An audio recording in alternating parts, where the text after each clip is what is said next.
All right, here are the notes for homework 15, part 2. This is graphing piecewise functions. And really, there's not a lot to say about it.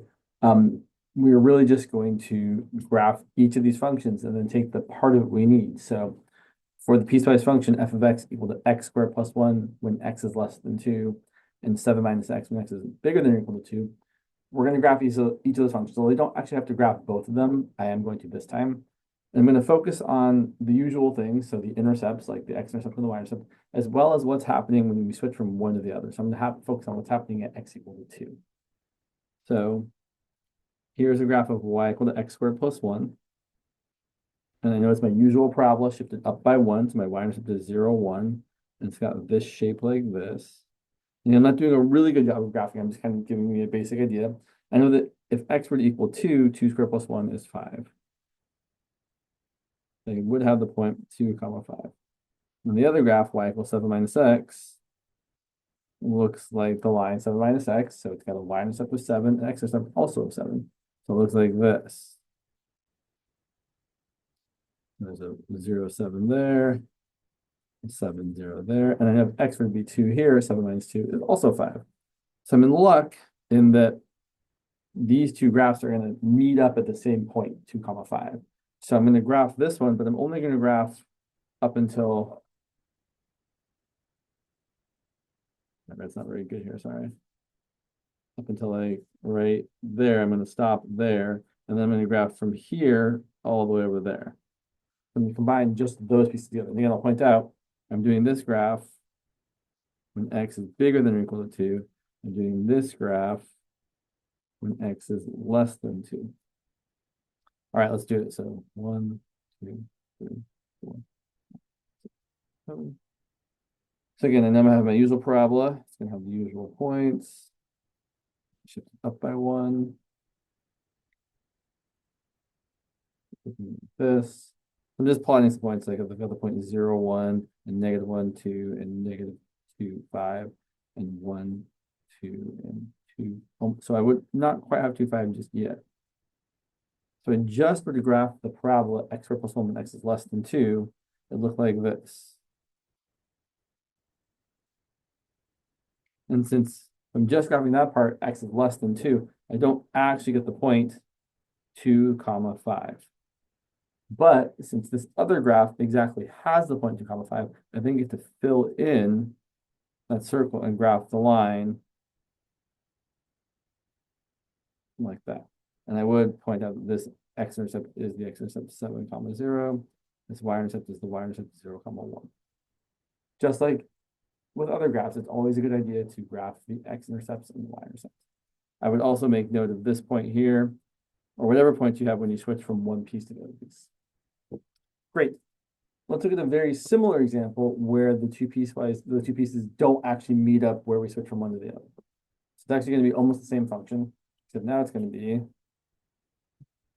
g of x equal to x squared when x is less than 2, and 7 minus x when x is bigger than or equal to 2. So it's pretty much the same thing, except we're shifting the x squared back down to its original position. So I'm actually not going to graph both pieces. I'm just going to graph the whole thing at once, although I left myself space for it. So I'll point out right. X squared looks like, I just said I wasn't going to. X squared looks like this, and when x is 2, you're going to have the point 2, comma 4. And the other graph, just like before, looks like that. And when x is 2, you're going to get 2, comma 5. So when we switch from this one to this one, there's going to be a jump. So let's plot some points here. 1, 2, 3, 4, 5. Sure. So I get the usual parabola points 0, 0, 1, 1. And I would get 2, comma 4, except again, it's equal to x squared when x is less than 2. So I don't actually get 2, comma 4. I get the open circle 2, comma 4. Negative, positive form. So it looks like the usual parabola. We're stopping there, and we don't get that point, right? That point there is that, I should say, that hole there is the hole 2, comma 4. So the origin. And then my other graph, y equals 7 minus x, would start at the point 2, comma 5. And then have the same shape as before, going down to the right like that.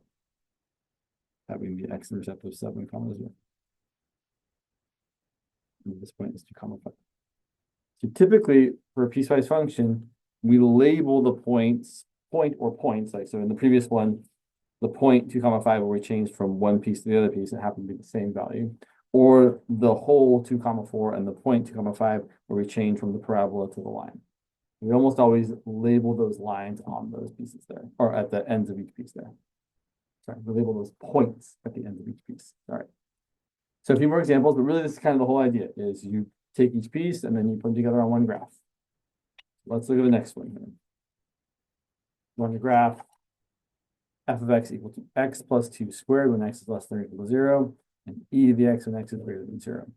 So just a couple of reminders, x plus 2 squared looks like the regular parabola shifted 2 to the left. So it has an x-intercept, a vertex at -2, and then it's going to look like this. And my y-intercept, if I plugged in 0, 0 plus 2 is 2, 2 squared is 4. Also, I want that point anyway, because 0 is where I'm going to switch from one piece to the other. E to the x, on the other hand, looks like your usual exponential function. It looks like this. And we would have the point 0, comma 1. So I'm thinking, okay, I want everything to the left of 0 for the parabola, right? I want x plus 2 squared when x is less than or equal to 0. So all of this. And for the exponential function, I want everything when x is greater than 0. And I don't want to include that point there because I can't let x equal 0 for this piece because it says when x is greater than 0, not when x is greater than or equal to 0. So let's do our best here. The parabola has this point, that point, that point. The parabola looks like this. It's stopping right there at the point 0, comma 4. And then my rest of my graph starts at the point 0, 1, but we don't actually get the point 0, 1, right? It's an open hole. Sorry, I can't quite see that, apologies. And then it has just the usual exponential shape to the right.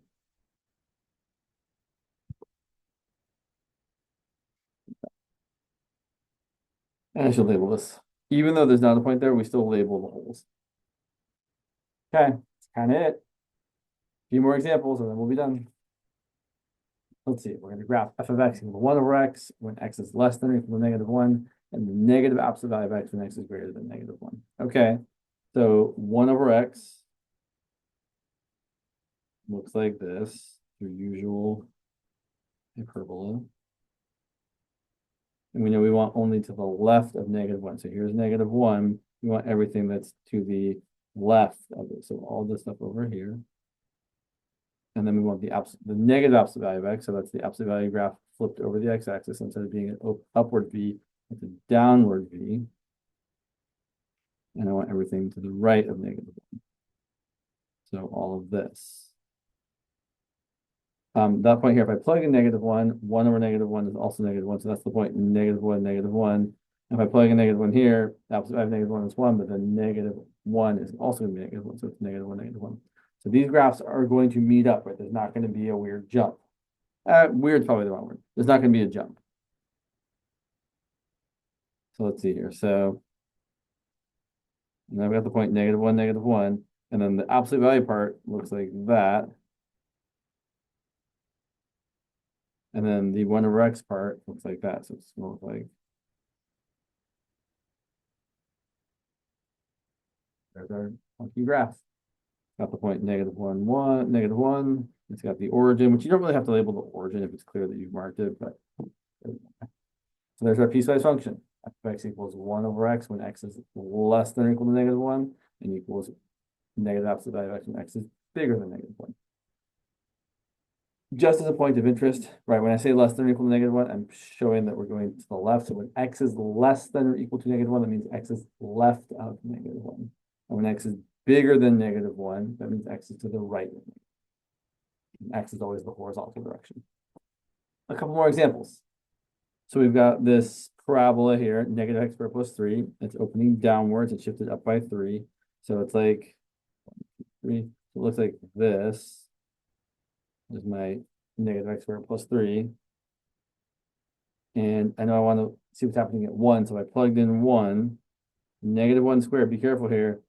-1 squared plus 3. You have to do the squaring first. So it's actually equal to -1 plus 3 which is positive 2.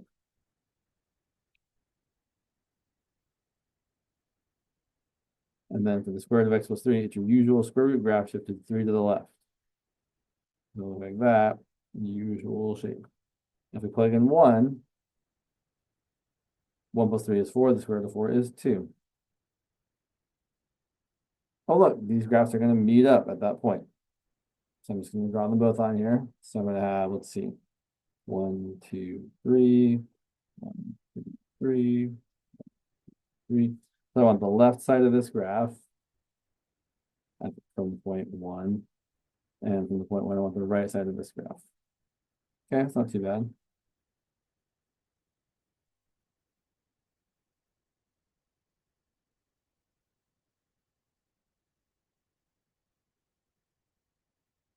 I'll point out, I'm not worried about the fact that I know technically the parabola would have an open circle there, but then that open circle is going to get, because it's right, the parabola we have when x is less than 1.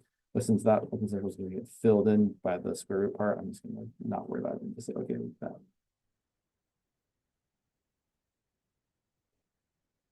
And I would label this point 0, 3, this point 1, 2. And I guess I should technically label this x-intercept here. That x-intercept would be negative square root of 3, 0. Because we set this graph equal to 0, negative x squared plus 3 equal to 0. I'm going to point something out here that I see people do that I think is causing you more work than you need to have. You could subtract it from both sides. This is the more work way to do it. Negative x squared equals negative 3. And then you have to multiply both sides with negative 1 and get x squared equal to 3, and then x equal to plus or minus root 3. But we only get the minus root 3 because we didn't get far enough over here to get the plus 1. The better way to do this, though, I think, is to just add x squared to both sides. And then square root of the side and get x equal to plus or minus square root 3. Either way is fine, but I'm always about trying to do less work to get the same result. And we got one more example, and that is it. Graph f of x equal to x cubed plus 2 when x is less than 1, and the natural log of x when x is bigger than x cubed is not one of my favorite graphs to graph, but I'll graph it anyway. So x cubed plus 2 is going to be the usual x cubed graph shifted up by 2. So usually you'd have the points 0, 0, and 1, 1, and negative 1, negative 1. All those are going to shift up by 2. So it's going to be negative 1, 1, 0, 2, and 1, 3. It's going to kind of have this shape. There's my x cubed plus 2. And specifically at 1, because that's what we're changing from one piece to the other, I'm interested in the fact that that's going to be 1, 3. Okay. And then the natural log of x graph has the usual shape, right? It's got your vertical asymptote at x equals 0, and then it's got an x-intercept at 1, 0, and then it continues on this way.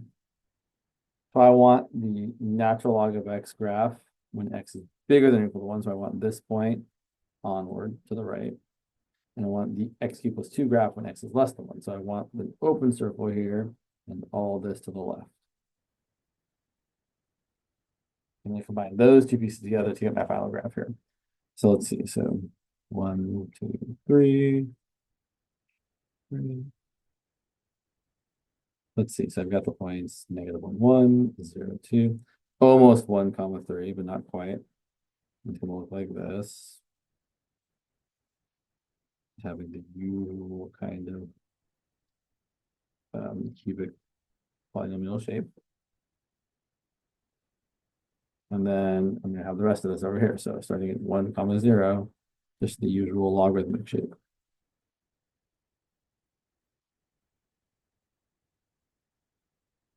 And again, technically there is an x-intercept here. I guess I could find it. My x-intercept would be if I set x cubed plus 2 equal to 0. X cubed is going to equal negative 2. And we can take the cube root of a negative number. So the x-intercept is the cube root of negative 2 on 0. Not super duper important, but all right, that's really all there is to graphing piecewise functions. It's just making sure you have the right pieces of each of the functions in your piecewise function and then putting them on the same graph. Hopefully that makes it all make sense. I'll see you all in class.